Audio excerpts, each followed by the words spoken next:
Can I blow your mind with a fact? Go on. What is the singular of spaghetti? Spaghetti. It's not. I thought that. Spag. It's not even spag. That sounds like an insult, doesn't it? I know. Yeah, spag. It's not even spag. Spaghetto. Alright. Fascinating stuff. Learn that today. And Go on, I've got one for you. I've got one for you. Oh, yeah. I've got one for you. Go on, then. Goldfish can breathe through their anus. Really? Anuses? Ani. Who knows? Ano. Spaghetti. Come on, let's have a look at the headlines. News.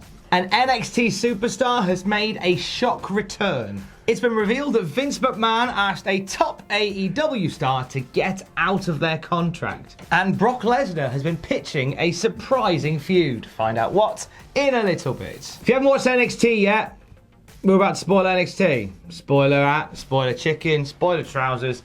You get the drift. End of the night, lights go out.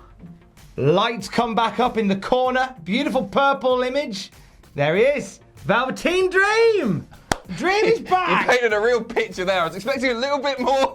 Oh, It just got there all of a sudden. Lights go out. It's purple. Purple Patrick's in the corner. Lovely. Oh, can we call him Purple Patrick? Sam's been doing it for a long time. I can't claim fair responsibility enough, for that. But yeah, you absolutely can. Oh, okay, I'm having it anyway. Good to see him back. This is a shock return. I thought he was going to be gone for a lot longer. The severity of his injury had been speculated upon for ages, but it looked like he was going to be out for, I believe, up to 8 months. This is what they intimated. Little sauces, you cheeky little rainbows. We know what you're doing. So Velveteen Dream, 4 months away in the end after a back injury took him out very unceremoniously, just as NXT on USA was getting underway.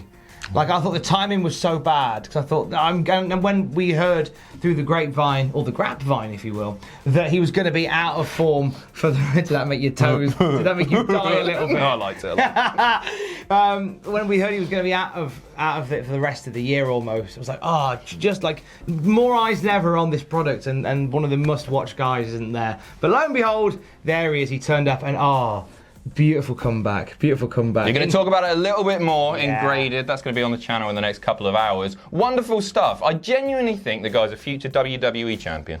I think he's just got the lot, hasn't he? And he's so young. What is he, 22, 23? He is something like that? no age at all. I think it's not going to happen in the next couple of years, but by 2026, he's going to be a WWE or Universal Champion. So if we're still around by 2026, which, let's face it, is unlikely, I'll win a prize. Yeah, it'll be something else. They'll be beaming our videos directly into people's brain using a microchip sensor. I don't know. But he'll be, I reckon, 3-time champion by then. I love how you trying to get all technological there. Probably a microchip sensor. It's like my nan talking about YouTube.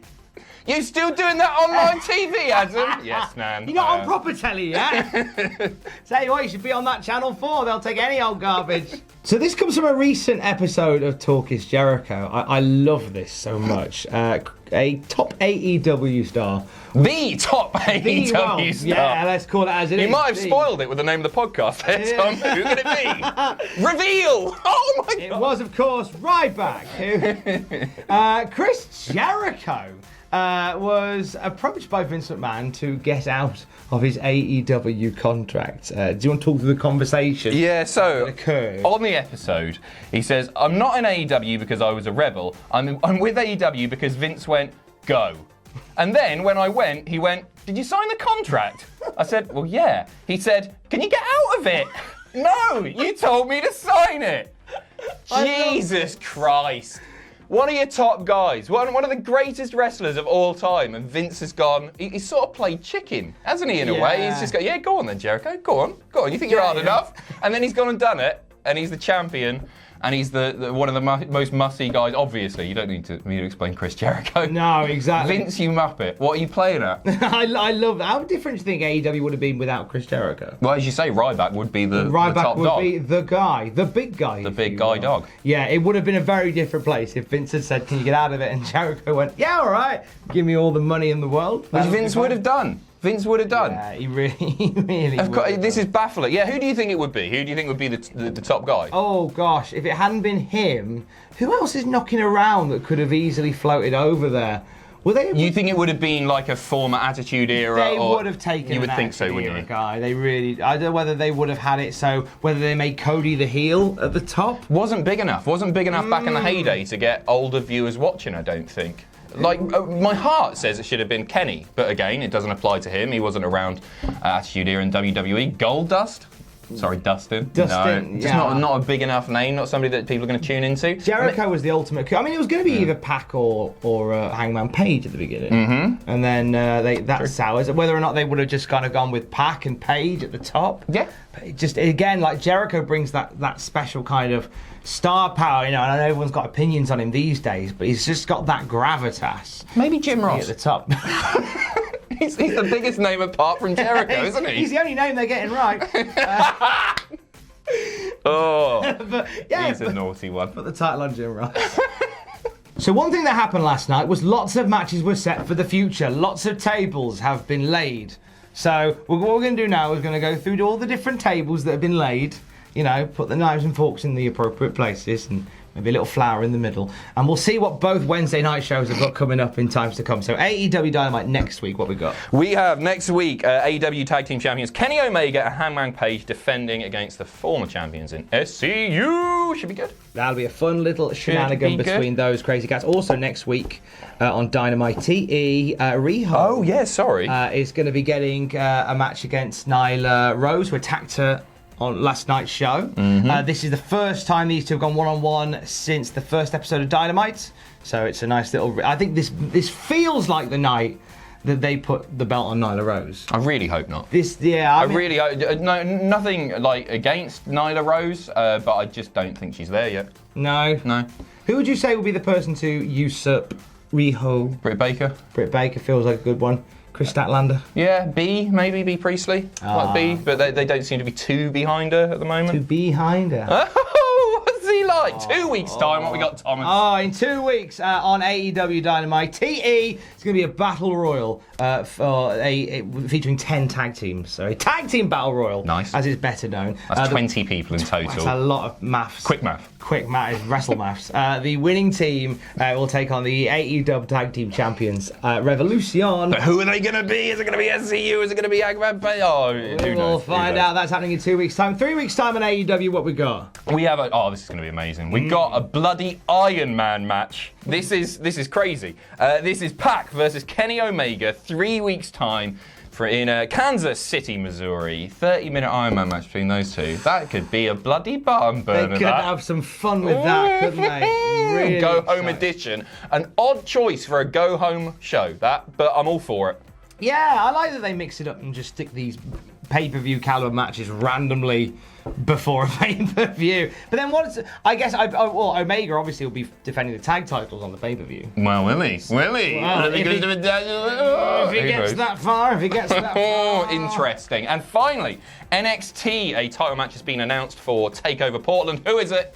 It is our boy Keith Lee facing Dominik Dijakovic, match number 482. Every single time these two knock it out of the park, there's now a belt between them. It's me burning a barn there. And it's nice. Thank you, visual. And it's a takeover, so it's like... It's going to be class. It's going to be class. Bigger barn to burn. Let's quickly run down the card. What we got so far. We got Adam Cole defending against Tommaso Ciampa, of course. We got Rhea Ripley defending against Bianca Belair. We got the Tag Team Champions, the Undisputed Era, defending against Matt Riddle and Pete Dunne.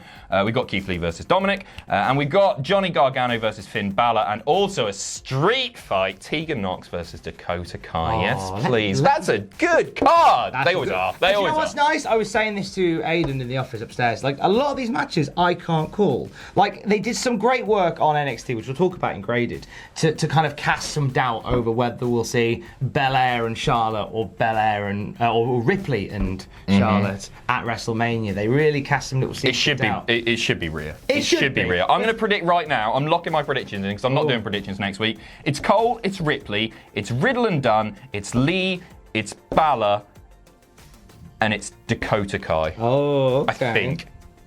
I'm going to go with Cole, Ripley, Broserweights, Big Keith, Gargano, Tegan. Okay. Right, Two different ones. Finish that story off. Loser eats dog food. I don't know. No. fit finally, and Brock Lesnar. Oh, 90s WCW there for you. oh dear. Brock Lesnar has been pitching a chappie he would love to do some more interactions with, and you could spend about an hour trying to guess who this is. You wouldn't guess it, would you? No, the name. you certainly wouldn't. What's up? It's R-Truth. R-Truth, speaking to Uprocks. Brock actually has been pitching ideas. He wants to work with me doing something because of the segment, of course, referring to the time that he... Truth came out in the Rumble Raw a few weeks ago. We all saw it. He pitched a couple of ideas. He and I talked afterwards. The sky's the limit, he says. Yes! This business is always changing, and I'm always changing with things. And that's true. Like, Truth has done an amazing job of reinventing himself. I think he's one of the best sort of all-rounders in the WWE, which is a crazy thing to say when we're talking about the K-Quick of old. But he really has done an amazing job, and he can still go in the ring. His comedic chops, impeccable. I really, really like the guy. So I don't think Truth is suggesting that we're going to get a match. What? I think that might be a little bit of a waste of Lesnar money. But I can see Lesnar destroying him and Truth doing something funny, and that's cool. I like the fact that Brock likes Truth. I kind of want a couple of weeks of Brock being on the TV and Truth trying to get a match with him. Yeah, that could be a lot of Ticketing fun. for a match with him, and then eventually maybe they do a match and it's a quick one. But that'd be fun. I know. No, I want a 30-minute Iron Man match on AEW Dynamite. Who doesn't? Who bloody doesn't? I like it. Bring on R-Truth, Brock Lesnar, WrestleMania 37. Make that noise. Have a great day, guys. Hey, thanks for watching. Don't forget to leave a comment in the comment section down below. You can support us on Patreon by going to patreon.com/Cultaholic. Lastly, don't forget to hit subscribe and join us.